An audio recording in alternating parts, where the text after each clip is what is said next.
Chirp the Third. The Dutch clock in the corner struck 10 when the carrier sat down by his fireside, so troubled and grief-worn that he seemed to scare the cuckoo, who, having cut his 10 melodious announcements as short as possible, plunged back into the Moorish palace again and clapped his little door behind him, as if the unwonted spectacle were too much for his feelings. If the little haymaker had been armed with the sharpest of scythes, and had cut at every stroke into the carrier's heart, he never could have gashed or wounded it as Dot had done. It was a heart so full of love for her, so bound up and held together by innumerable threads of winning remembrance, spun from the daily workings of her many qualities of endearment. It was a heart in which she had enshrined herself so gently and so closely, a heart so single and so earnest in its truth, so strong in right, so weak in wrong, that it could cherish neither passion nor revenge at first, and had only room to hold the broken image of its idol.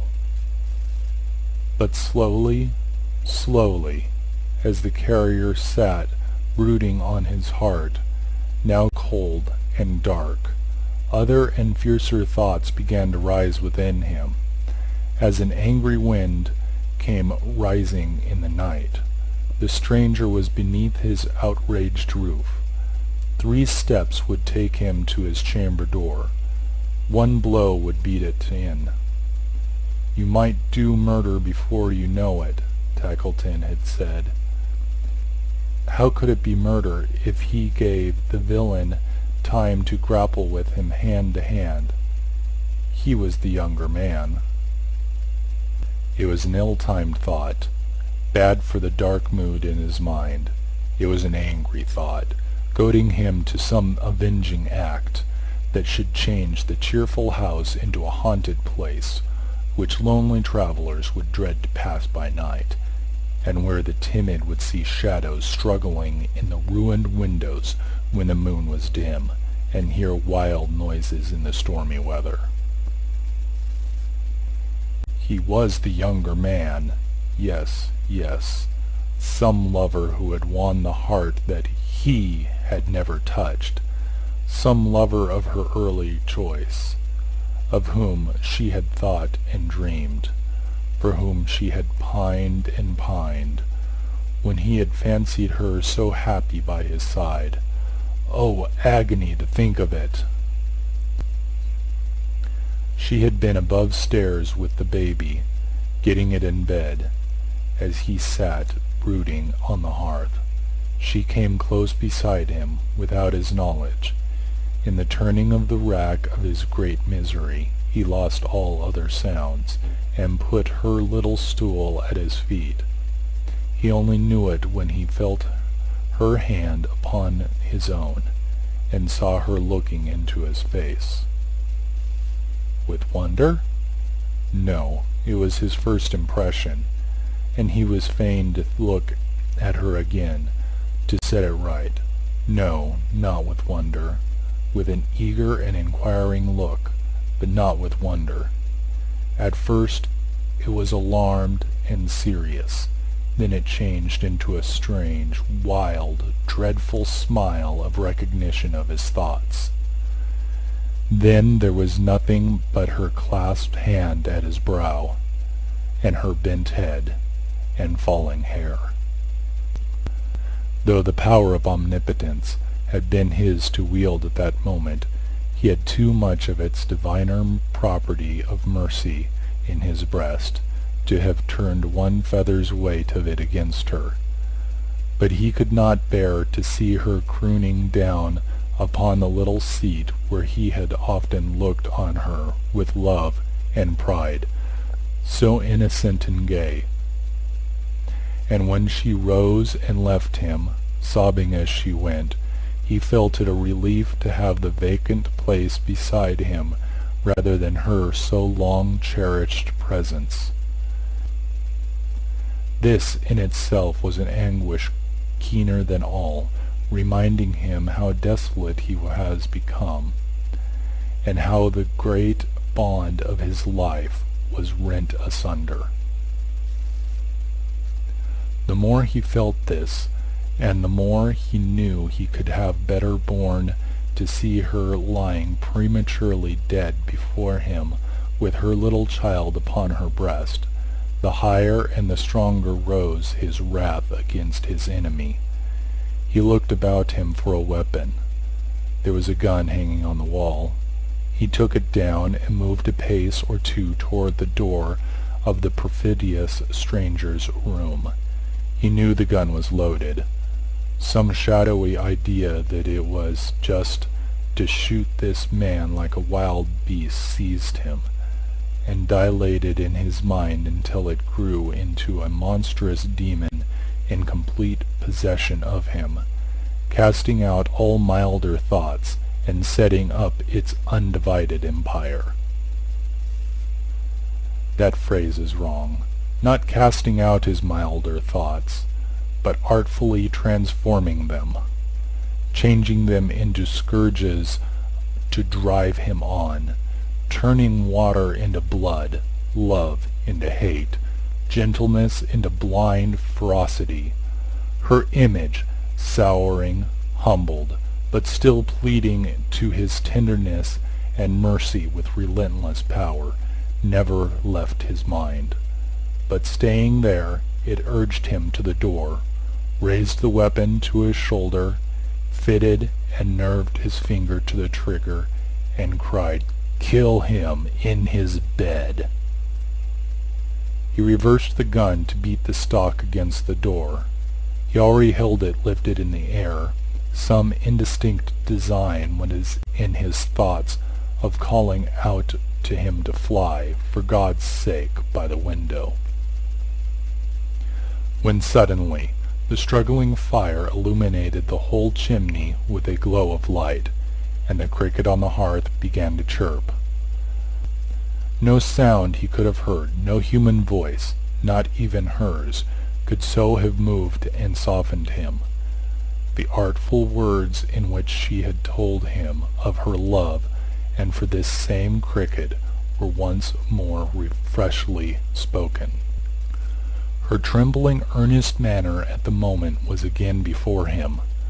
Her pleasant voice, oh, what a voice it was for making household music at the fireside of an honest man, thrilled through and through his better nature, and awoke it into life and action. He recoiled from the door, like a man walking in his sleep, awakened from a frightful dream, and put the gun aside. Clasping his hands before his face, he then sat down beside the fire and found relief in tears. The cricket on the hearth came out into the room and stood in fiery shape before him. "I love it," said the fairy voice, repeating what he well remembered, "for the many times I have heard it and the many thoughts its harmless music has given me." "She said so," cried the carrier. "True. This has been a happy home, John, and I love the crickets for its sake." "It has been, heaven knows," returned the carrier. "She made it happy, always, until now. So gracefully sweet-tempered, so domestic, joyful, busy, and light-hearted," said the voice. "Otherwise I never could have loved her as I did," returned the carrier. The voice, corrected him, said, "do." The carrier repeated, "as I did," but not firmly. His faltering tongue resisted his control, and would speak in its own way for itself and him. The figure, in an attitude of invocation, raised its hand and said, "Upon your own hearth." "The hearth she has blighted," interposed the carrier. "The hearth she has How often, blessed and brightened, said the cricket, the heart which, but for her, would only a few stones and bricks and rusty bars, but which has been, through her, the altar of your home, on which you have nightly sacrificed some petty passion, selfishness, or care, and offered up the homage of a tranquil mind, a trusting nature, and an overflowing heart, so that the smoke from this poor chimney has gone upward with a better fragrance than the richest incense that is burned upon the richest shrines in all the gaudy temples of this world, upon your own hearth, in its quiet sanctuary, surrounded by its gentle influence and associations. Hear her, hear me, hear everything that speaks the language of your hearth and home. And pleads for her? Inquired the carrier. All things that speak the language of your hearth and home must plead for her, returned the cricket, for they speak the truth. And while the carrier, with his head upon his hands, continued to sit meditating in his chair, the presence stood before him, suggesting his reflections by its power, and presenting them before him as in a glass or picture. It was not a solitary presence. From the hearthstone, from the chimney, from the clock, the pipe, the kettle, and the cradle, from the floor, the walls, the ceiling, and the stairs, from the cart without, and the cupboard within, and the household implements, from everything and every place with which she had ever been familiar, with which she had ever entwined one recollection of herself in her unhappy husband's mind, fairies came trooping forth, not to stand beside him as the cricket did, but to busy and bestir themselves, to do all honor to her image, to pull him by the skirts and point to it when it appeared, to cluster round it and embrace it, and strew flowers for it to tread on, to try to crown its fair head with their tiny hands, to show that they were fond of it and loved it, and that there was not one ugly, wicked, or accusatory creature to claim knowledge of it, none but their playful and approving selves. His thoughts were constant to her image. It was always there. She sat plying her needle before the fire and singing to herself, such a blithe, thriving, steady little dot. The fairy figures turned upon him all at once, by one consent, with one prodigious, concentrated stare, and seemed to say, "Is this the light wife you are mourning for?" There were sounds of gaiety outside, musical instruments and noisy tongues, and laughter. A crowd of young merrymakers came pouring in, among whom were May Fielding and a score of pretty girls. Dot was the fairest of them all, as young as any of them too. They came to summon her to join their party. It was a dance. If ever little feet were made for dancing, hers were, surely. But she laughed and shook her head, and pointed to her cookery on the fire, and her table ready spread, with an exulting defiance that rendered her more charming than she was before.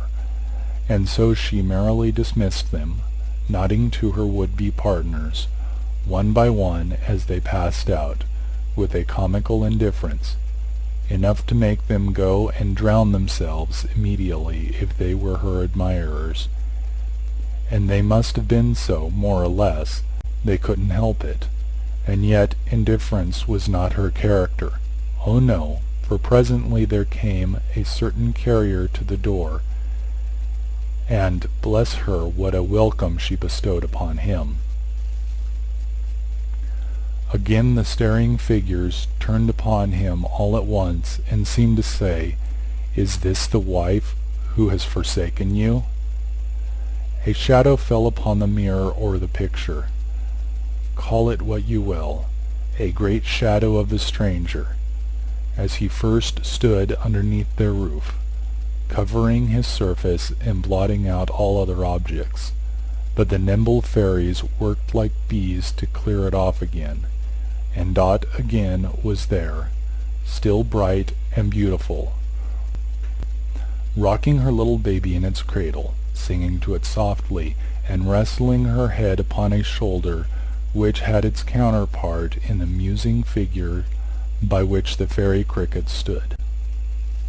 The night, I mean the real night, not going by fairy clocks, was wearing now, and in this stage of the carrier's thoughts the moon burst out and shone brightly in the sky. Perhaps some calm and quiet light had risen also in his mind, and he could think more soberly of what had happened. Although the shadow of the stranger fell at intervals upon the glass, always distinct and big and thoroughly defined, it never fell so darkly as at first.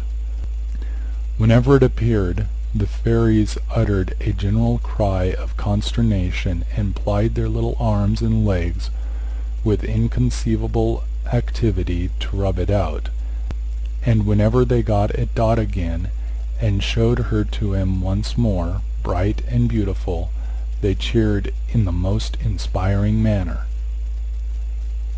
They never showed her otherwise than beautiful and bright, for they were household spirits to whom falsehood is an annihilation, and being so, what Dot was there for them but the one active, beaming, pleasant little creature who had been the light and sun of the carrier's home.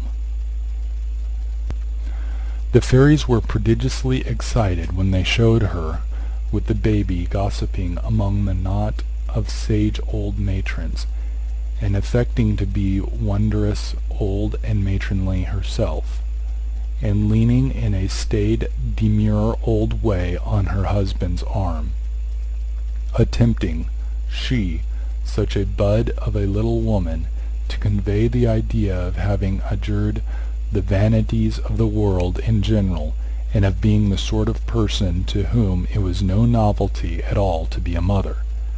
Yet, in the same breath, they showed her, laughing at the carrier for being awkward, and pulling up his shirt-collar to make him smart, and mincing merrily about the very room to teach him how to dance. They turned and stared immensely at him when they showed her with the blind girl, for though she carried cheerfulness and animation with her wherever she went, she bore those influences into Caleb Plummer's home, heaped up and running over. The blind girl's love for her, and trust in her, and gratitude to her, her own good busy way of setting Bertha's thanks aside, her dexterous little arts for filling up each moment of the visit in doing something useful to the house, and really working hard while feigning to make holiday, her bountiful provision of those standing delicacies, the veal and ham pie and the bottles of beer, her radiant little face arriving at the door and taking leave, the wonderful expression of her whole self, from her neat foot to the crown of her head, of being part of the establishment, a something necessary to it, which it couldn't be without. All this the fairies revelled in, and loved her for, and once again they looked upon him all at once, appealingly, and seemed to say, while some among them nestled in her dress and fondled her, "Is this the wife who betrayed your confidence?" More than once, or twice, or thrice, in the long thoughtful night, they showed her to him sitting on her favorite seat, with her bent head, her hands clasped to her brow, her falling hair, as he had seen her last. And when they found her thus, they neither turned nor looked upon him, but gathered close round her, and comforted and kissed her, and pressed on one another to show sympathy and kindness to her, and forget him altogether. Thus the night passed, the moon went down, the stars grew pale, the cold day broke, the sun rose. The carrier sat still, musing, in the chimney corner. He had sat there with his head upon his hands all night. All night the faithful cricket had been chirp, chirp, chirping on the hearth. All night he had been listening to its voice. All night the household fairies had been busy with him. All night she had been amiable and blameless in the glass, except when that one shadow fell upon it. He rose up when it was broad day, and washed and dressed himself. He couldn't go about his customary cheerful avocations. He wanted spirit for them. But it mattered the less that it was Tackleton's wedding day, and he had arranged to make his rounds by proxy. He had thought to have gone merrily to church with Dot, but such plans were at an end. It was their wedding day too. Ah, how little he had looked for such a close to such a year. The carrier expected that Tackleton would pay him an early visit, and he was right. He had walked to and fro before his own door many minutes when he saw the toy merchant coming in his chaise along the road. As the chaise drew nearer, he perceived that Tackleton was dressed out sprucely for his marriage, and that he had decorated his horses' heads with flowers and favours. The horse looked much more like a bridegroom than Tackleton, whose half-closed eyes were more disagreeably expressive than ever. But the carrier took little heed of this. His thoughts had other occupation. "John Peerybingle," said Tackleton with an air of condolence, "my good fellow, how do you find yourself this morning?" "I have had a poor night, Mr. Tackleton," returned the carrier, shaking his head, "for I have been a good deal disturbed in my mind. But it is over now. Can you spare me half an hour or so for some private talk?" "I came on purpose," returned Tackleton, alighting. "Never mind the horse. He'll stand quiet enough, with the reins over the post, if you'll give him a mouthful of hay."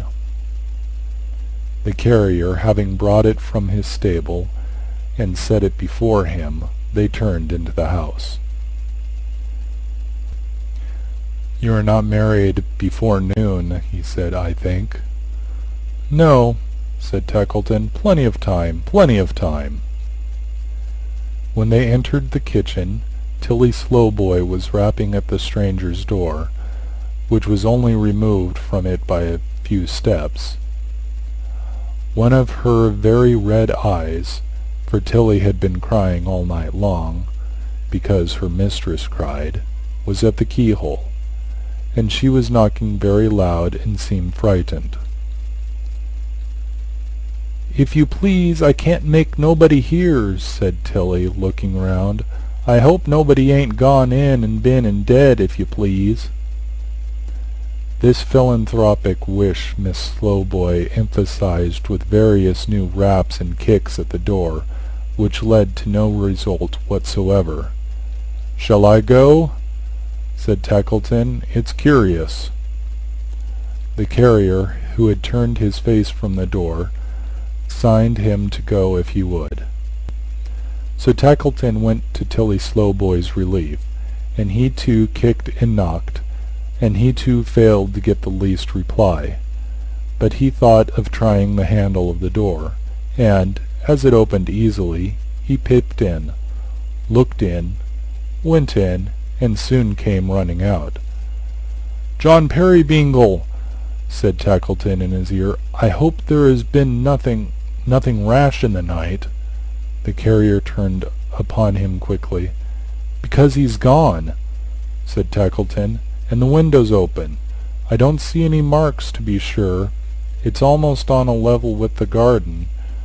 But I was afraid there might have been some scuffle, eh?" He nearly shut up the expressive eye altogether.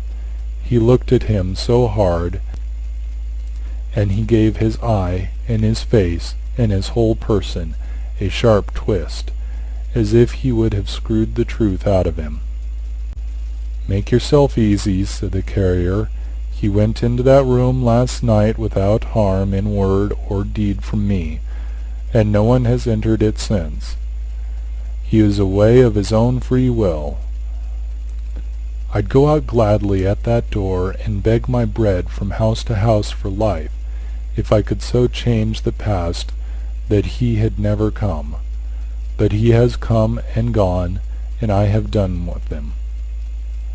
"Oh, well, I think he has got off pretty easy," said Tackleton, taking a chair. The sneer was lost upon the carrier, who sat down too and shaded his face with his hand, for some little time before proceeding. "You showed me last night," he said at length, my wife that I love secretly—" "And tenderly," insinuated Tackleton.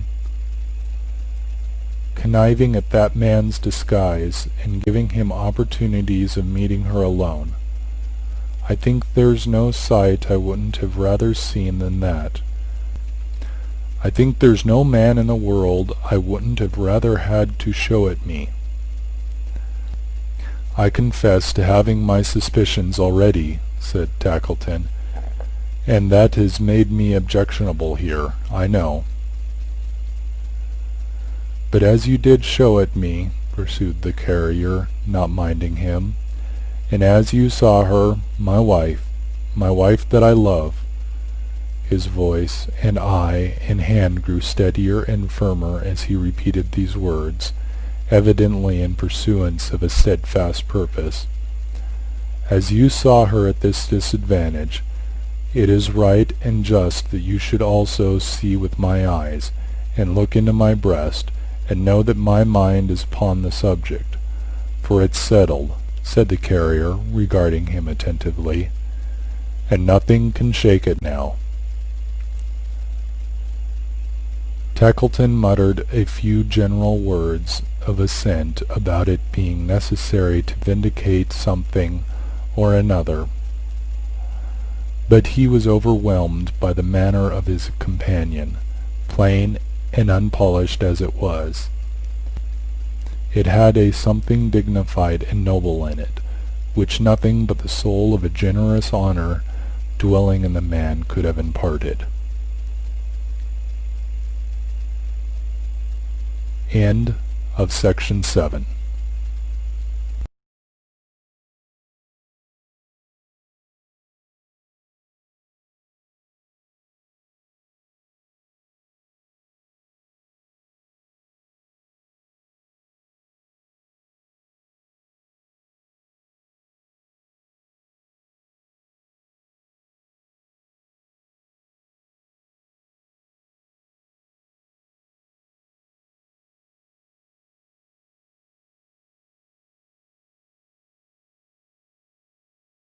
Section 8. "I am a plain, rough man," pursued the carrier, "with very little to recommend me. I am not a clever man, as you very well know. I am not a young man. I loved my little Dot because I had seen her grow up from a child in her father's house, because I knew how precious she was, because she had been my life for years and years. There's many men I can't compare with who never could have loved my little Dot like me, I think." He paused, and softly beat the ground a short time with his foot before resuming. I often thought that though I wasn't good enough for her, I should make her a kind husband, and perhaps know her value better than another, and in this way I reconciled it to myself, and came to think it might be possible that we should be married. And in the end it came about, and we were married." "Ha!" said Tackleton, with a significant shake of his head. "I had studied myself. I had had experience of myself. I knew how much I loved her, and how happy I could be," pursued the carrier.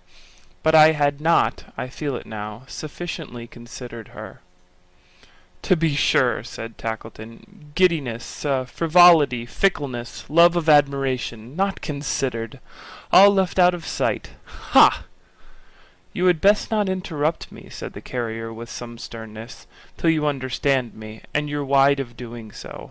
If yesterday I'd have struck that man down at a blow who dared to breathe a word against her, to-day I'd set my foot upon his face if he was my brother." The toy merchant gazed at him in astonishment. He went on in a softer tone. "Did I consider," said the carrier, "that I took her, at her age, and with her beauty, from her young companions, and the many scenes of which she was the ornament, in which she was the brightest little star that ever shone, to shut her up from day to day in my dull house, and keep my tedious company? Did I consider how little suited I was to her sprightly humour, how wearisome a plodding man like me must be to one of her quick spirit? Did I consider that it was no merit to me, or claim in me that I loved her, when everybody must who knew her? Never. I took advantage of the hopeful nature and her cheerful disposition, and I married her. I wish I never had, for her sake, not for mine." The toy merchant gazed at him without winking. Even the half-shut eye was open now. "Heaven bless her," said the carrier, "for the cheerful constancy with which she has tried to keep the knowledge of this from me. And heaven help me that, in my slow mind, I had not found it before. Poor child, poor Dot! I not to find it out, who have seen her eyes fill with tears when such a marriage as our own was spoken of. I, who have seen the secret trembling on her lips 100 times, and never suspected it till last night. Poor girl! That I could ever hope she would be fond of me, that I could ever believe she was." "She made a show of it," said Tackleton. "She made such a show of it that, to tell you the truth, it was the origin of my misgivings." And here he asserted the superiority of May Fielding, who certainly made no sort of show of being fond of him. "She has tried," said the poor carrier, with greater emotion than he had exhibited yet. "I only now begin to know how hard she has tried, to be my dutiful and zealous wife. How good she has been, how much she has done, how brave and strong a heart she has. Let the happiness I have known under this roof bear witness. It will be some help and comfort to me when I am here alone." "Here alone?" said Tackleton. "Oh, then do you mean to take some notice of this?" "I mean," returned the carrier, "to do her the greatest kindness, and make her the best reparation in my power. I can release her from the daily pain of an unequal marriage, and the struggle to conceal it. She shall be as free as I can render her." "Make her reparation!" exclaimed Tackleton, twisting and turning his great ears with his hands. "There must be something wrong here. You didn't say that, of course." The carrier set his grip upon the collar of the toy merchant, and shook him like a reed. "Listen to me," he said, "and take care that you hear me right. Listen to me. Do I speak plainly?" "Very plainly indeed," answered Tackleton. "As if I meant it?" "Very much as if you meant it." "I sat upon that hearth last night, all night," exclaimed the carrier, "on the spot where she has often sat beside me, with her sweet face looking into mine. I called up her whole life day by day. I had her dear self in its every passage in review before me. And upon my soul, she is innocent, if there is one to judge the innocent and guilty. Staunch cricket on the hearth, loyal household fairies! Passion and distrust have left me," said the carrier, "and nothing but my grief remains. In an unhappy moment some old lover, better suited to her taste and years than I, forsaken perhaps for me, against her will, returned. In an unhappy moment, taken by surprise and wanting time to think of what she did, she made herself a party to his treachery by concealing it. Last night she saw him, in the interview we witnessed. It was wrong, but otherwise than this she is innocent, if there is truth on earth. "If that is your opinion," Tackleton began. "So let her go," pursued the carrier. "Go, with my blessing for the many happy hours she has given me, and my forgiveness for any pang she has caused me. Let her go, and have the peace of mind I wish her. She'll never hate me. She'll learn to like me better when I'm not a drag upon her, and she wears the chain I have riveted more lightly. This is the day on which I took her, and with so little thought for her enjoyment, from her home. Today she shall return to it, and I will trouble her no more. Her father and mother will be here today. We had made a little plan for keeping it together, and they shall take her home. I can trust her there, or anywhere.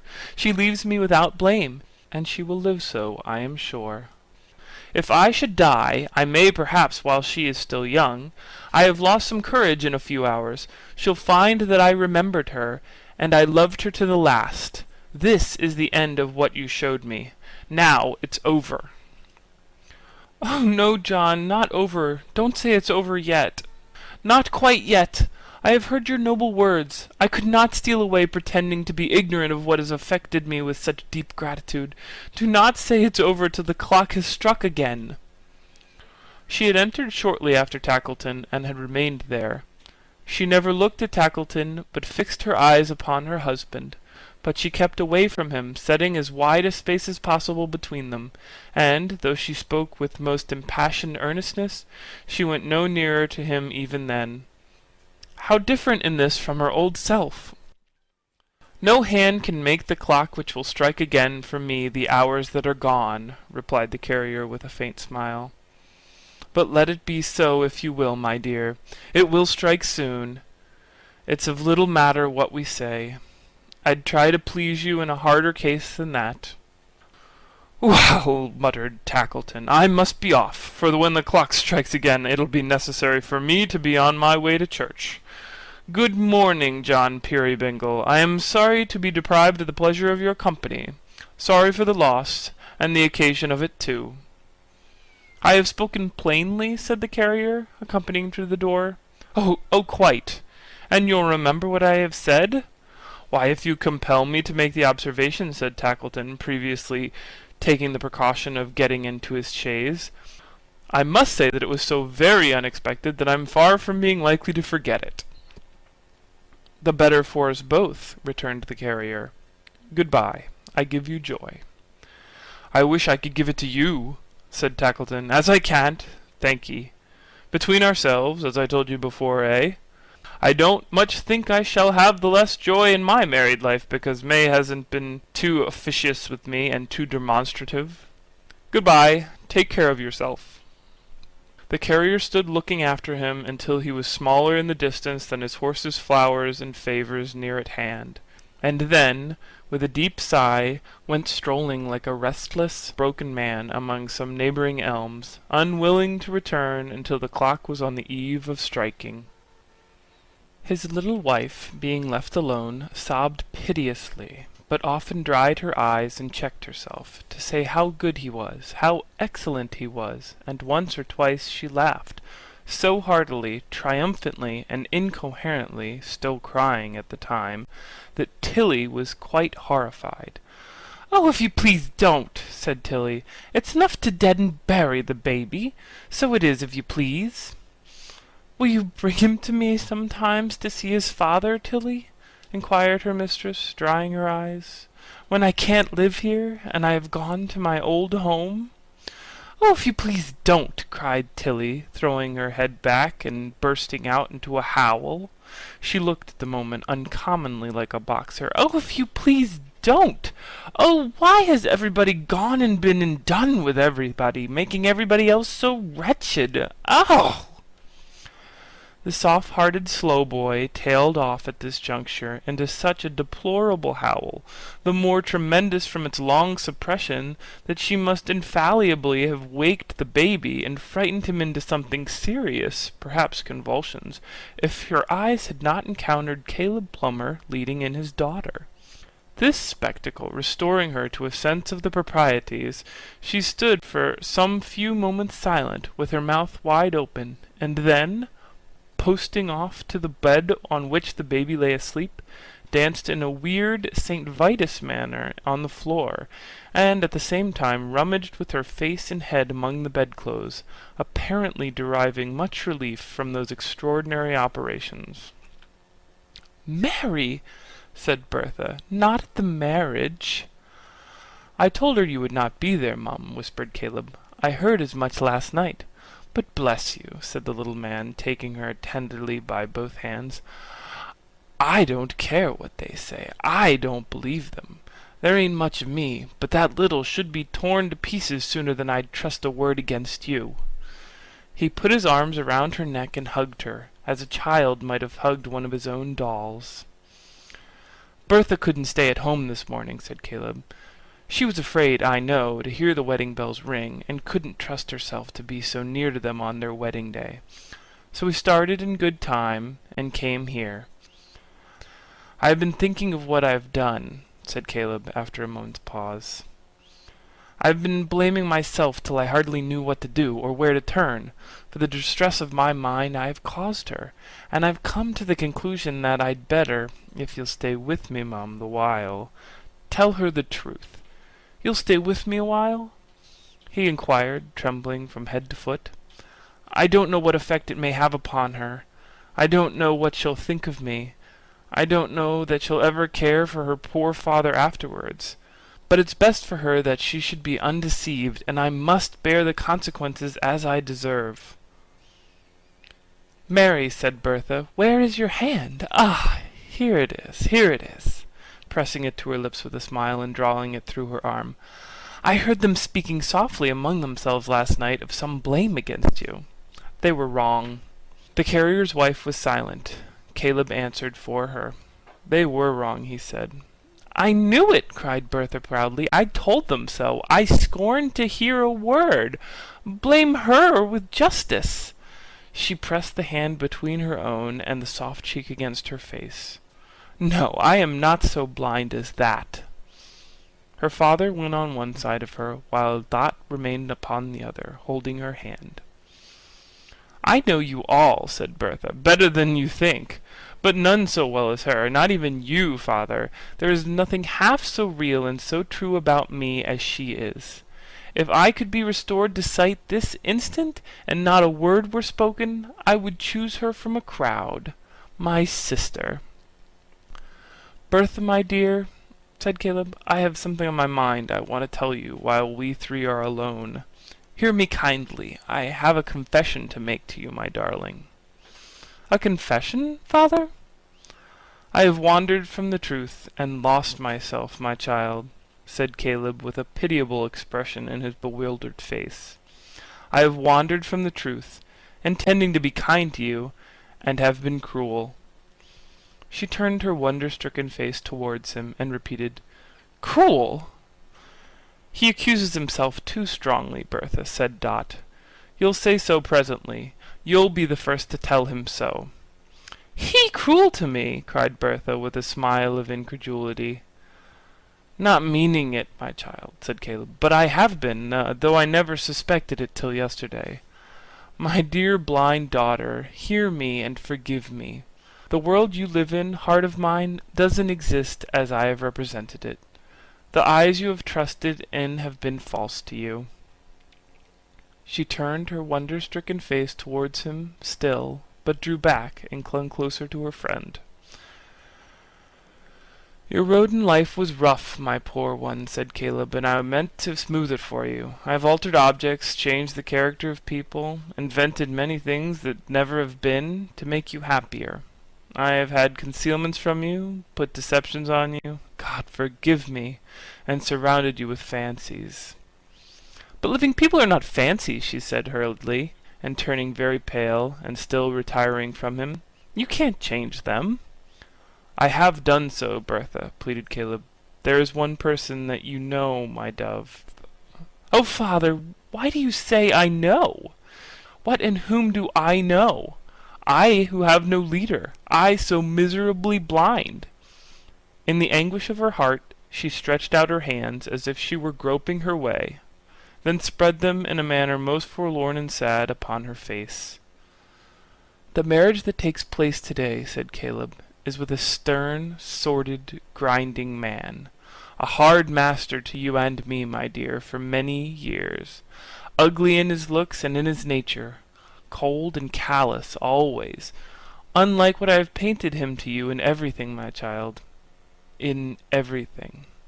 "Oh, why?" cried the blind girl, tortured as it seemed, almost beyond endurance. "Why did you ever do this? Why did you ever fill my heart so full, and then come in like death, and tear away the objects of my love? Oh, heaven, how blind I am! How helpless and alone!" Her afflicted father hung his head, and offered no reply but in his penitence and sorrow. She had been but a short time in this passion of regret, when the cricket on the hearth, unheard by all but her, began to chirp, not merrily, but in a low, faint, sorrowing way. It was so mournful that her tears began to flow, and when the presence which had been beside the carrier all night appeared behind her, pointing to her father, they fell down like rain. She heard the cricket voice more plainly soon, and was conscious, through her blindness, of the presence hovering about her father. "Mary," said the blind girl, "tell me what my home is, what it truly is." "It is a poor place, Bertha, very poor and bare indeed. The house will scarcely keep out wind and rain another winter. It is as roughly shielded from the weather, Bertha," Dot continued in a low, clear voice, "as your poor father in his sackcloth coat." The blind girl, greatly agitated, rose, and led the carrier's little wife aside. "Those presents that I took such care of, that came almost at my wish, and were so dearly welcome to me," she said, trembling. "Where did they come from? Did you send them?" "No." "Who, then?" Dot saw she knew already, and was silent. The blind girl spread her hands before her face again, but in quite another manner now. "Dear Mary, a moment, one moment more this way. Speak softly to me. You are true, I know. You'd not deceive me now, would you?" "No, Bertha, indeed." "No, I'm sure you would not. You have too much pity for me.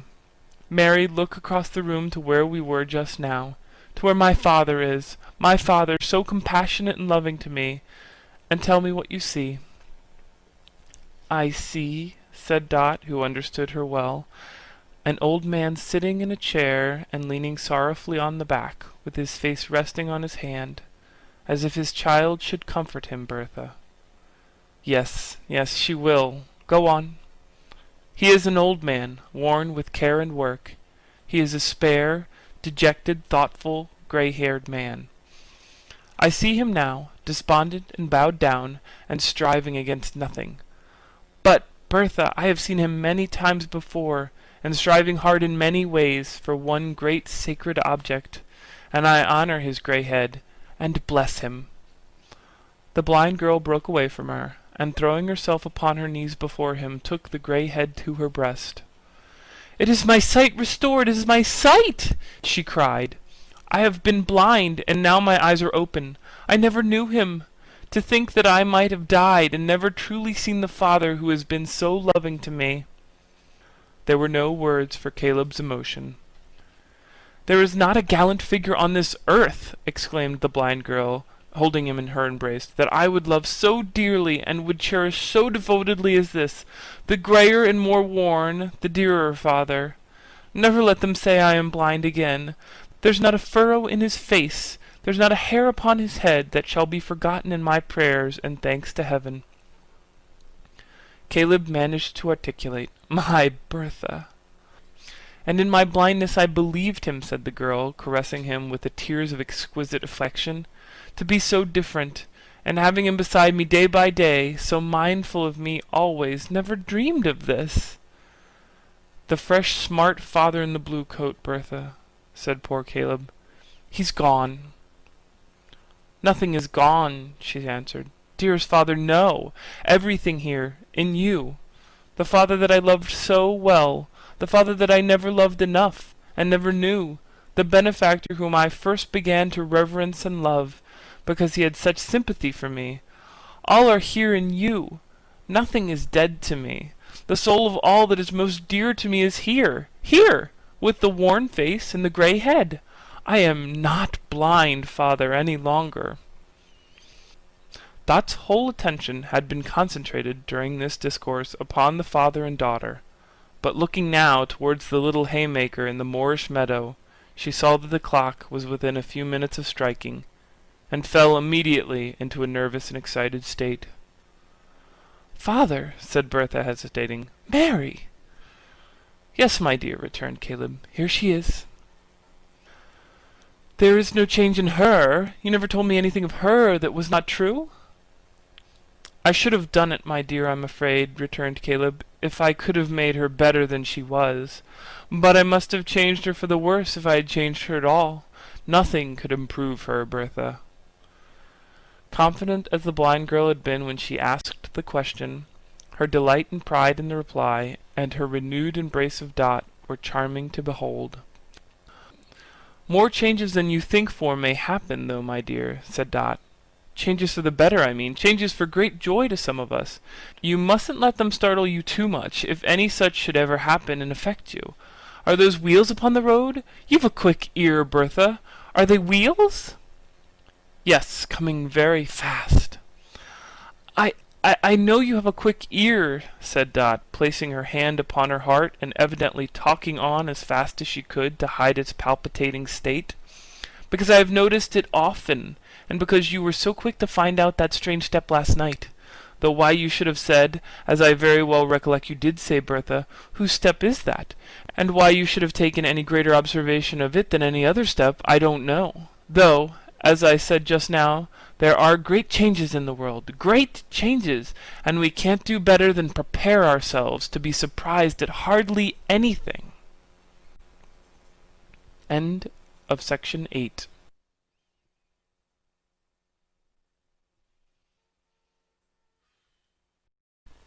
Section 9.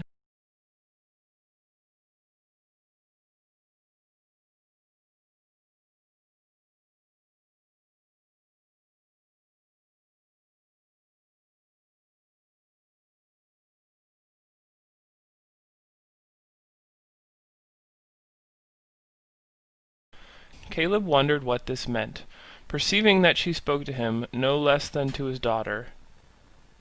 He saw her, with astonishment, so fluttered and distressed that she could scarcely breathe, and holding to a chair to save herself from falling. "They are wheels indeed," she panted, "coming nearer, nearer, very close. And now you hear them stopping at the garden gate. And now you hear a step outside the door, the same step, Bertha, is it not? And now—" She uttered a wild cry of uncontrollable delight, and running up to Caleb, put her hands upon his eyes as a young man rushed into the room, and, flinging away his hat into the air, came sweeping down upon them. "Is it over?" cried Dot. "Yes." "Happily over?" "Yes." "Do you recollect the voice, dear Caleb? Did you ever hear the like of it before?" cried Dot. "If my boy in the golden South Americas was alive," said Caleb, trembling. "He is alive!" shrieked Dot, removing her hands from his eyes and clapping them in ecstasy. "Look at him! See where he stands before you, healthy and strong! Your own dear son, your own dear, living, loving brother, Bertha!" All honor to the little creature for her transports. All honor to her tears and laughter when the three were locked in another's arms. All honor to the heartiness with which she met the sunburnt sailor fellow with his dark streaming hair half-way, and never turned her rosy little mouth aside, but suffered him to kiss it freely and to press her to his bounding heart. And honor to the cuckoo, too. bursting out of the trap-door in the Moorish palace like a housebreaker, and hiccuping 12 times on the assembled company, as if he had got drunk for joy. The carrier, entering, started back, and well he might to find himself in such good company. "Look, John," said Caleb exultingly. "Look here! My own boy from the golden South Americas, my own son! Him that you fitted out and sent away yourself, him that you were always such a friend to." The carrier advanced to seize him by the hand, but, recoiling as some feature in his face awakened a remembrance of the deaf man in the cart, said, "Edward, was it you?" "Now tell him all," cried Dot. "Tell him all, Edward, and don't spare me, for nothing shall make me spare myself in his eyes ever again." "I was the man," said Edward. "And could you steal, disguised, into the house of your old friend?" rejoined the carrier. "There was a frank boy once. How many years is it, Caleb, since we heard that he was dead, and had it proved, we thought, who never would have done that?" "There was a generous friend of mine once, more a father to me than a friend," said Edward, "who never would have judged me, or any other man, unheard. You were he. So I am certain you will hear me now." The carrier, with a troubled glance at Dot, who still kept far away from him, replied, "Well, that's but fair. I will." "You must know that when I left here a boy," said Edward, "I was in love, and my love was returned. She was a very young girl, who perhaps, you may tell me, didn't know her own mind. But I knew mine, and I had a passion for her." "You had!" exclaimed the carrier. "You!" "Indeed I had," returned the other, "and she returned it. I have ever since believed she did, and now I am sure she did." "Heaven help me," said the carrier. "This is worse than all." "Constant to her," said Edward, "and returning, full of hope, after my hardships and perils, to redeem my part of our old contract, I heard 20 miles away that she was false to me, that she had forgotten me, and had bestowed herself upon another and a richer man. I had no mind to reproach her, but I wished to see her, and prove beyond dispute that this was true. I hoped she might have been forced into it against her own desire and recollection. It would be small comfort, but it would be some, I thought, and on I came, that I might have the truth, the real truth, observing freely for myself, and judging for myself, without obstruction on the one hand, or presenting my own influence, if I had any, before her on the other. I dressed myself unlike myself, you know how, and waited on the road, you know where. You had no suspicion of me, neither had she," pointing to Dot, "until I whispered in her ear at that fireside, and she so nearly betrayed me."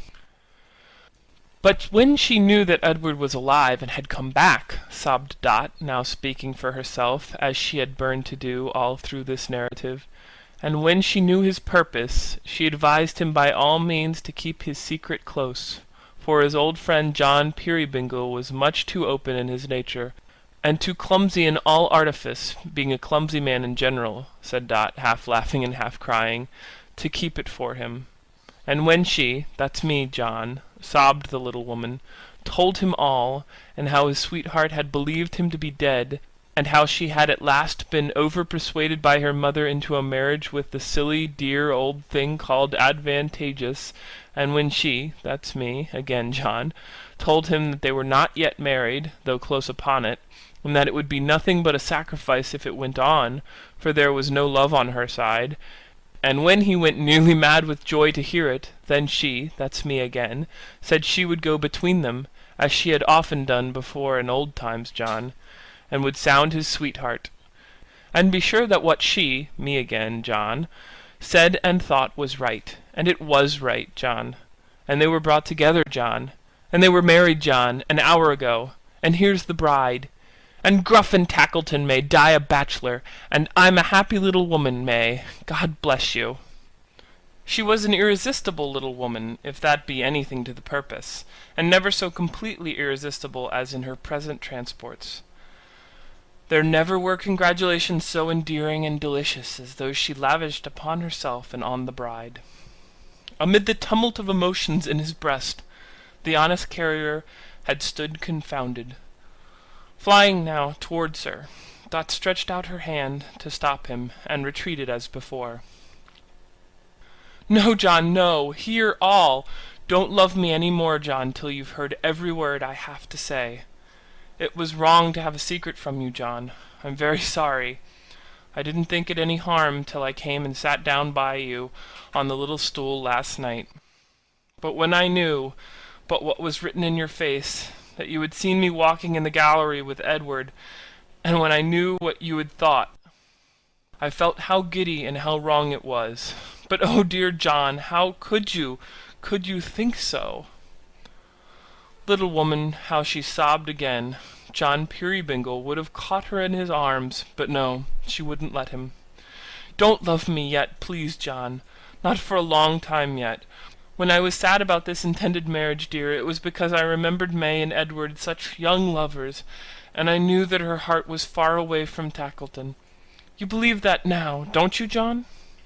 John was going to make another rush at this appeal, but she stopped him again. No, keep there, please, John. When I laugh at you, as I sometimes do, John, and call you clumsy and a dear old goose, and names of that sort, it's because I love you, John, so well, and take such pleasure in your ways, and wouldn't see you altered in the least respect to have you made a king tomorrow. "Hurroar!" said Caleb with unusual vigour. "My opinion! And when I speak of people being middle-aged and steady, John, and pretend that we are a humdrum couple, going on in a jog-trot sort of way, it's only because I'm such a silly little thing, John, that I like sometimes to act as a kind of play with baby and all that, and make-believe." She saw that he was coming, and stopped him again, but she was very nearly too late. "No, don't love me for another minute or two, John, if you please. Wait. What I want most to tell you, I have kept to the last.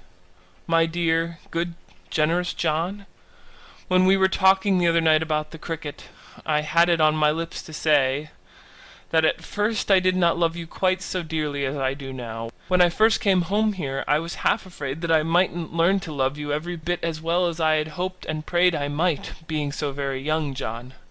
But, dear John, every day and hour I loved you more and more, and if I could have loved you better than I do, the noble words I heard you say this morning would have made me. But I can't. All the affection that I had, it was a great deal, John, I gave you, as you well deserve, long, long ago, and I have no more left to give. Now, my dear husband, take me to your heart again. That's my home, John, and never, never think of sending me to any other. You will never derive so much delight from seeing a glorious little woman in the arms of a third party as you would have felt if you had seen Dot run into the carrier's embrace. It was the most complete, unmitigated, soul-fraught little piece of earnestness that you ever beheld in all your days. You may be sure the carrier was in a state of perfect rapture, and you may be sure that Dot was likewise, and you may be sure they all were, inclusive of Miss Slowboy, who wept copiously for joy, and, wishing to include her young charge in the general interchange of congratulations, handed round the baby to everybody in succession as if it were something to drink. But now the sound of wheels was heard again outside the door, and somebody exclaimed that Gruff and Tackleton was coming back. Speedily that worthy gentleman appeared, looking warm and flustered. "Why, what the devil's this, John Peerybingle?" said Tackleton. "There's some mistake. I appointed Mrs. Tackleton to meet me at the church, and I'll swear I passed her on the road on the way here. Oh, here she is! I beg your pardon, sir. I haven't the pleasure of knowing you, but if you can do me the favour to spare this young lady, she has a rather particular engagement this morning." "But I can't spare her," returned Edward. "I couldn't think of it." "What do you mean, you vagabond?" said Tackleton.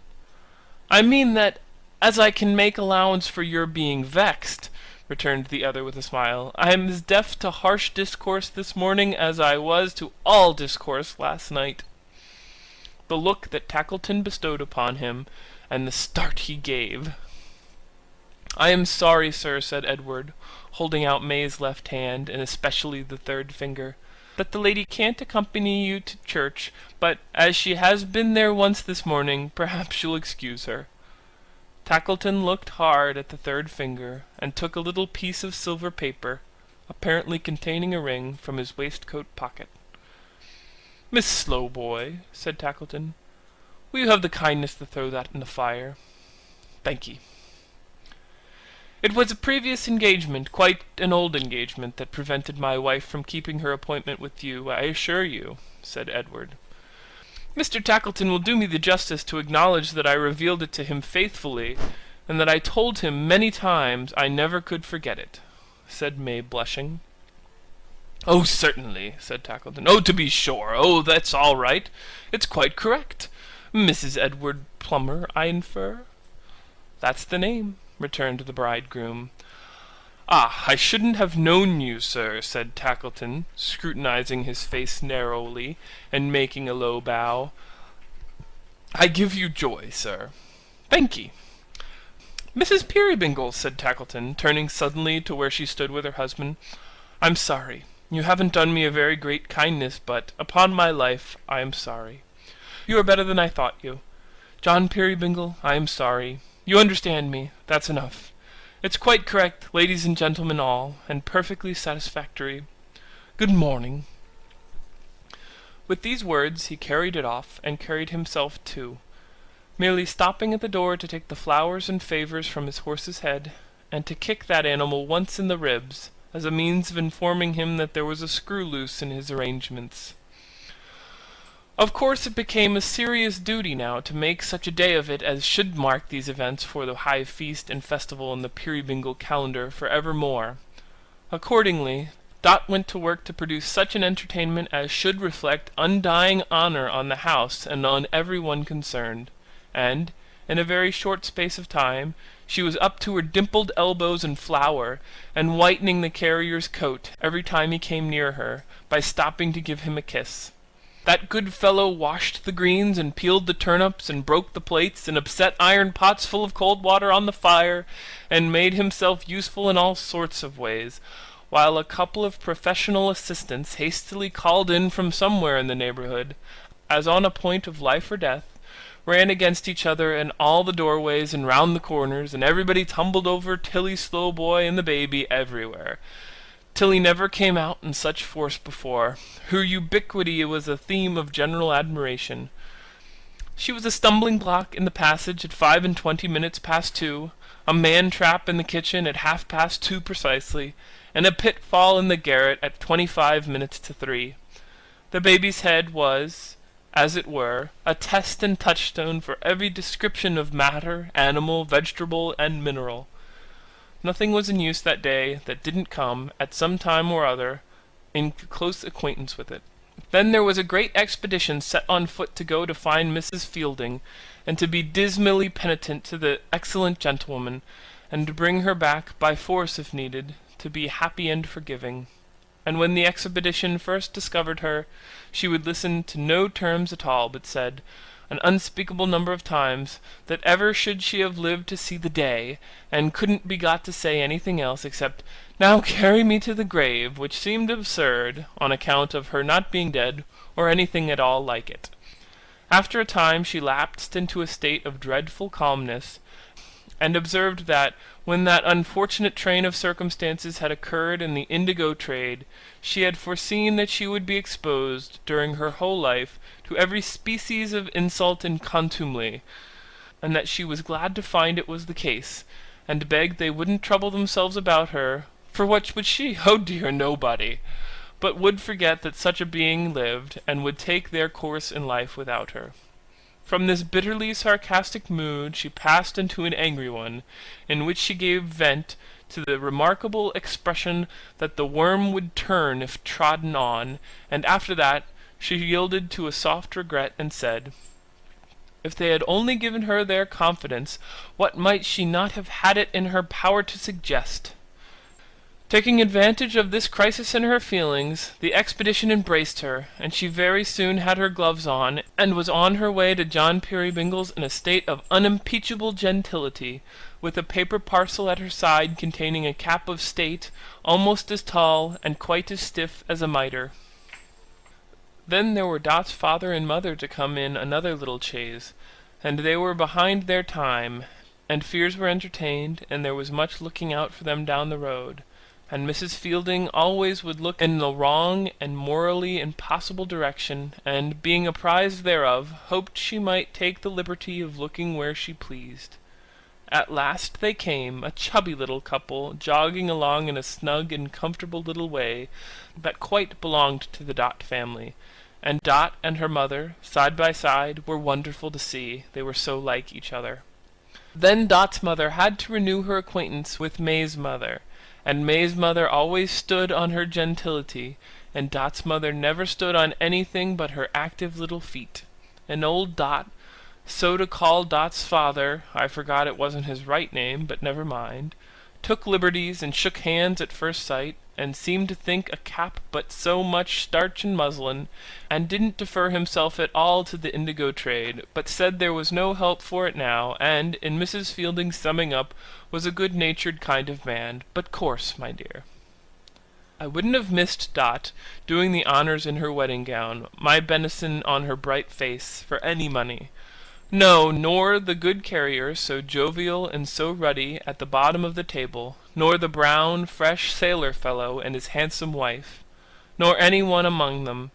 To have missed the dinner would have been to miss as jolly and stout a meal as a man need eat, and to have missed the overflowing cups in which they drank the wedding day would have been the greatest miss of all. After dinner, Caleb sang the song about the sparkling bowl. As I'm a living man, hoping to keep so for a year or two, he sang it through.